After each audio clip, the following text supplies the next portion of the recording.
funny. So I'm at a women's conference. I have no business being at a women's conference. The church was having... Yeah, it's true. Our church in Connecticut, her dad's church, I was the worship leader there. Even though we weren't together, I was the worship leader. And they had a women's conference, and Cheryl Brady was the speaker. And because I was the only worship leader at the time, they said I had to be there. They didn't have any women leading worship at the time. Not that they were against it. It just didn't have anyone in place at the time. So I led worship and I stayed. And Cheryl Brady preached a message about Noah.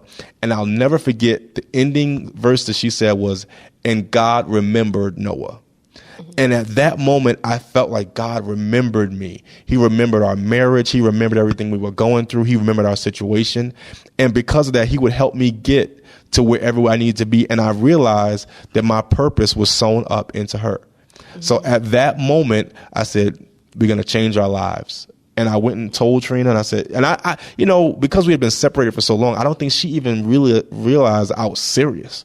But things changed from that day. Well, you know what the thing about it is, during that whole time, we became best friends. Yeah.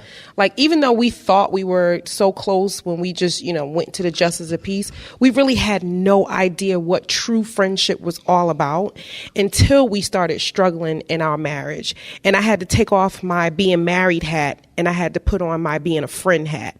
And I had to be a friend to him. And likewise, he was a friend to me. And we were able to share with each other and get to know intimate secrets and everything about each other. And through that, we became best friends. So I had stopped asking him to come home, and I had stopped asking him to be a good husband.